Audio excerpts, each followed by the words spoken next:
আসসালামু আলাইকুম, আশা করি আপনারা সব অনেক ভালো আছেন। টেকনো নিয়ে আসলো 50 মেগাপিক্সেলের ওএস ক্যামেরা সহ নতুন মিডিয়াটেক হেলিও G100 প্রসেসরের পাশাপাশি গরিলা গ্লাস 5 এর প্রোটেকশন থাকা কার্ভড অ্যামোলেড প্যানেলের ডিসপ্লে দিয়ে তাদের নতুন আরেকটি ফোন Camon 30s, অর্থাৎ এই ফোনটা। সত্যি কথা বলতে যেই বাজেটে এই ফোনটা এসেছে তার পাশাপাশি নতুন মিডিয়াটেক হেলিও G100 প্রসেসর দিয়ে এসেছে, ওএস ক্যামেরা রয়েছে, যেটা একটু আগে বললাম।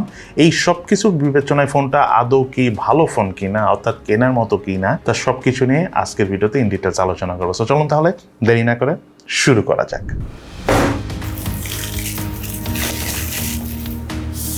মোবাইলটির বক্স কন্টেন্টে রয়েছে user manuals, SIM tray ejector, extractive screen protector, soft plastic back cover, 33 watt charger, Type-C USB charging cable,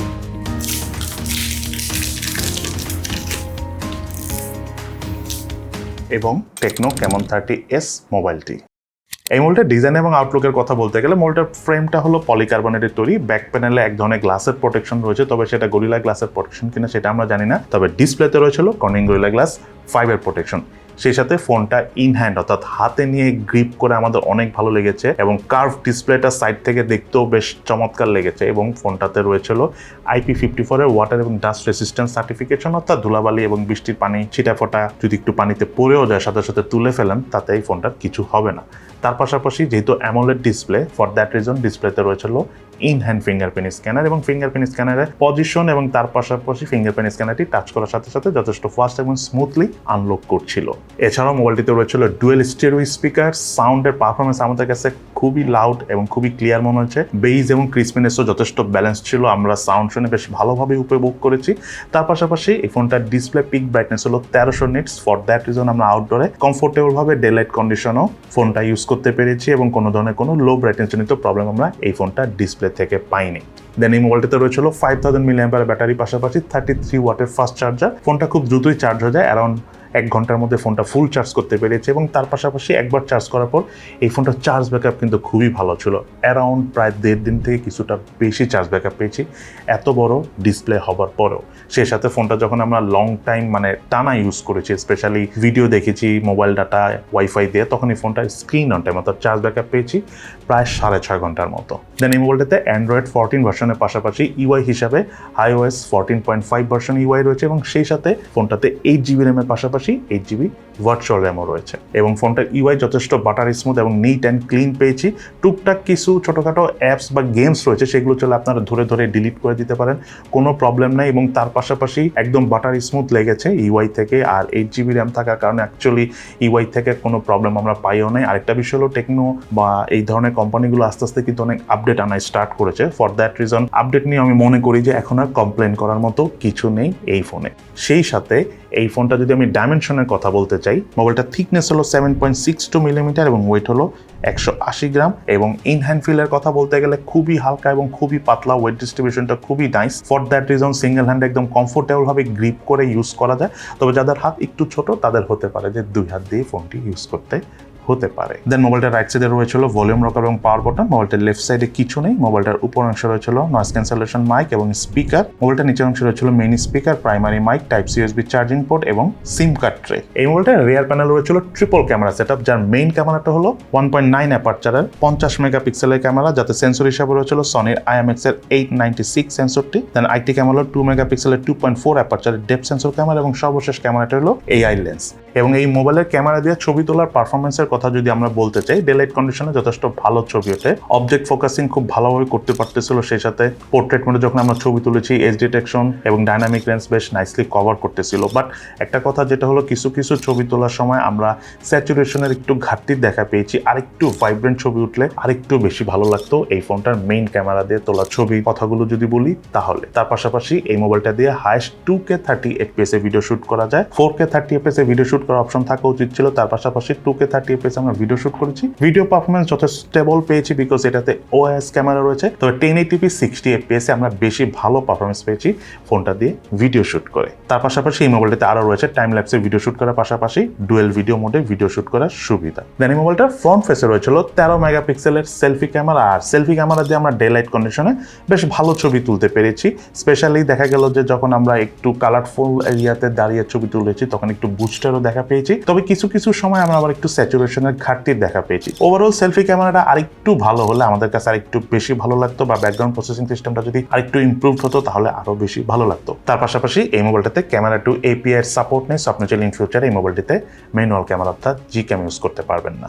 এই মোবাইলটাতে রয়েছিল 6.78 ইঞ্চি সাইজের কার্ভড অ্যামোলেড প্যানেলের ডিসপ্লে, এবং এটা সাইড থেকে ভিউটাও কিন্তু যথেষ্ট সুন্দর, এবং ডিসপ্লেতে 120 রিফ্রেশ রেট রয়েছে। ডিসপ্লে রেজুলেশন হলো 2436x1080 পিক্সেল এবং পিক্সেল ডেন্সিটি হলো 446 পিপিআই। এবং এই মোবাইলটার ডিসপ্লেতে কিন্তু টিউভি রাইনল্যান্ডের লো ব্লু লাইটের সার্টিফিকেশন রয়েছে। ফর দ্যাট রিজন আপনার লং টাইম এই ফোনটা ইউজ করতে গেলে আপনার চোখে খুব একটা ক্ষতি হবে না, বিকজ এটাতে যে ব্লু লাইটটা রয়েছে সেটা একদম সার্টিফাইড করা। ফর দ্যাট রিজন আপনার হেলথের জন্য অ্যাকচুয়ালি ভালো। সেই সাথে ডিসপ্লে ঠিক উপরের সেন্টারে রয়েছিল পাঞ্চল সেলফি ক্যামেরা। আর ফোনটার ব্রাইটনেস নিয়ে তো আমরা ভিডিও শুরুতে কথা বলেছি যে আউটডোর আমরা কমফোর্টেবল ভাবে ইউজ করতে পেরেছি, এবং তার পাশাপাশি এই ফোনটা চিন এবং ভেজেল আমার কাছে একদম সিমেট্রিক্যাল টাইপ লেগেছে, অর্থাৎ চারদিক থেকে সমান এবং অনেকই চিকন। সেই সাথে এই ফোনটাতে রয়েছিল ওয়াইড ভাইন L1 এর সাপোর্ট। এই মোবাইলটাতে প্রসেসর হিসেবে রয়েছিল মিডিয়াটেক হেলিও G100, এবং এই প্রসেসরের ট্রানজিস্টর সাইজ হলো 6 ন্যানোমিটার, এবং জিপিইউ হিসাবে এই মোবাইলটাতে রয়েছিল মালি G57। মোবাইলটির আন্তর্জাতিক স্কোর পেয়েছি আমরা 4,46,011, এবং বেঞ্চমার্ক স্কোর টেস্টের রেজাল্ট আমরা স্ক্রিনে শেয়ার করে দিয়েছি। এই মোবাইলে আমরা পাবজি গেমসটা খেলেছি, মোটামুটি গ্রাফিক সেটিংয়ে খেলা যায়। গেমিং পারফরমেন্সের কথা বলতে গেলে প্রথমেই যেটা বলবো, ফোনটা লং টাইম গেম প্লেতে মিডিয়াটেক হেলিও G99 থাকলে যতটা হিটিংয়ে দেখা পাতাম, বাট এই ফোনটাতে ওইভাবে হিটিংয়ের আমরা দেখা পাইনি। তার পাশাপাশি জাইরো ডিলের আমরা দেখা পাইনি। লং টাইম বেশ কমফোর্টেবল ভাবে আমরা গেম প্লে করতে পেরেছি। আমার কাছে overall curved AMOLED panel display এবং বেশ স্মুথ একটা ফিল পাওয়ার কারণে পাবজি গেমস খেলে ভালো লেগেছে। তার পাশাপাশি এই ফোনটা দিয়ে আমরা অ্যাশওয়ার গেমসটা খেলেছি। গেমের কালার অ্যাকুরেসি অনেক ভালো হওয়ার কারণে অ্যাশওয়ার গেমসটা কিন্তু আমরা একদম কমফোর্টেবল ভাবে এই ফোনে খেলতে পেরেছি, এবং আপনাদের কাছেও রেসিং গেম ভালো লেগে থাকলে অ্যাশওয়ার গেমসটা এই ফোনে খেলে অনেক ভালো লাগবে। এই মোবাইলটা বাংলাদেশ মার্কেটে একটা ভেরিয়েন্ট এসেছে, সেটা হলো 8GB RAM 256GB storage variant, যার র্যামের টাইপ LPDDR4X এবং স্টোরেজ টাইপ হলো UFS 2.2, এবং এই ফোনটার অফিসিয়াল প্রাইস হলো 29,999 টাকা, অর্থাৎ 1 টাকা কম 30,000 টাকা। যাই হোক, এবার চলুন আমরা জেনে নিই ফোনটার কি ল্যাকিংস আমরা পেয়েছি, তার পাশাপাশি ফোনটার কি ভালো দিক রয়েছে। এই ফোনটা যদি আমি ল্যাকিংসের কথা বলতে চাই, মেইনলি রেয়ার প্যানেলে থাকা যে ক্যামেরা কাটআউটটা রয়েছে, এটা আমার কাছে মনে হয় যে একটু মিডলে থাকলে বেশি ভালো হতো। তার পাশাপাশি এই ক্যামেরা কাটআউটের উপরে যে গ্লাস প্রোটেকশনটা রয়েছে, এটার উপর কিন্তু হাতের ছাপ পড়ে যায়, অর্থাৎ ফিঙ্গারপ্রিন্ট ম্যাগনেটিক, যেটা অ্যাকচুয়ালি একটু টাফ একটা বিষয় লং টাইম ইউজের ক্ষেত্রে। সো আপনার হয়তো বা এখানে একটা স্ক্রিন প্রোটেক্টর ইউজ করতে হবে। তার পাশাপাশি এটা যেই বাজেটে এসেছে সেই বাজেট বিবেচনায় এই ফোনটা তো অবশ্যই একটা আলট্রা ওয়াইড ক্যামেরা থাকা উচিত ছিল, এবং তার পাশাপাশি ডেডিকেটেড একটা ডেপথ সেন্সর ক্যামেরা হওয়া দরকার ছিল। এবং সত্যি কথা বলতে চার্জারটা 33 ওয়াট অবশ্যই ভালো, বাট আরেকটু বেশি ওয়াট হলে আমরা একটু দ্রুত চার্জ করতে পারতাম। সেই সাথে ফোনটাতে highest actually 2K 30 fps video shoot করা যায়। আমি মনে করি যে 4K তে শুট করার অপশন থাকা উচিত ছিল, এবং তার পাশাপাশি ফোনটার প্রাইস যদি একটু কম হতো তাহলে আর একটু বেশি ভালো হতো। যাই হোক, এই ফোনটা যদি আমি ভালো দিকের কথা বলতে চাই, নাম্বার 1 যে বিষয়টা আমার ভালো লেগেছে সেটা হলো ডিসপ্লে। বাট তার আগেও একটা বিষয় নিয়ে আমি কথা বলবো, সেটা হলো এটাতে যে প্রসেসরটা রয়েছে মিডিয়াটেক হেলিও G100, এটা কিন্তু G99 এরই সাকসেসর, নতুন হিসাবে এসেছে। এবং G99 এর সাথে G100 এর আপনি যদি স্পেসিফিকেশন নিয়ে কম্পেয়ার করেন খুব একটা ডিফারেন্স পাবেন না, বাট G100 আমরা হিটিংয়ের দেখাটা কম পেয়েছি, আর একটু স্মুথ করেছে, আর একটু বেশি র্যামের স্পিড সাপোর্ট করে। ফর দ্যাট রিজন এটা কিন্তু যথেষ্ট স্মুথার পারফরমেন্স পেয়েছি ডিসপ্লে থেকে, ফোন থেকে, ইউআই থেকে। তার পাশাপাশি কিন্তু হিটিংটাও কম হয়েছে। সেই সাথে ফোনটার গেমিং পারফরমেন্স আমাদের কাছে চমৎকার লেগেছে, কারণ আমি মনে করি যে যারা এই বাজেটে ফোন কিনবেন অনেকেই কিন্তু টুকটাক গেম প্লে করে থাকেন, তাদের কাছে ভালো লাগবে পাবজি টাইপ গেমস খেলো। সেই সাথে ফোনটার ক্যামেরা পারফরমেন্স অনেক ভালো ছিল, এবং এই ফোনটার ডিসপ্লে সত্যিকার অর্থেই খুবই ইমপ্রেসিভ, কারণ ফোনটা অনেক পাতলা তো, আর ডিসপ্লেটা কার্ভড।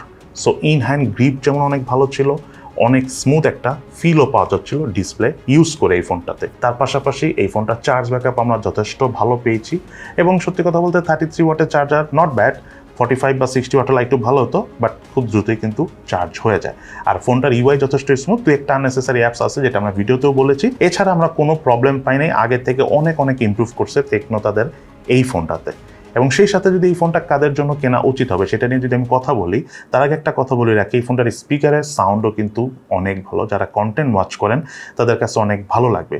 সো মেইনলি যারা ভিডিও শ্যুট করেন, ওএসটা ইম্পর্টেন্ট, অর্থাৎ স্টেবল ভিডিও শ্যুট করা আপনার জন্য দরকার। তার পাশাপাশি ক্যামেরা পারফরমেন্স মোটামুটি ভালো হলেও হবে, এবং সেই সাথে গেমিংটা টুকটাক করেন, এবং একটা কার্ভড অ্যামোলেড প্যানেলের ডিসপ্লে নিতে চাচ্ছেন, হালকা পাতলা লং টাইম কমফোর্টেবল ভাবে ইউজ করতে চান, তাদের জন্য আমি মনে করি অফিসিয়ালি 28 থেকে 30-32 হাজার টাকার মধ্যে techno Camon 30s right now one of the good choice.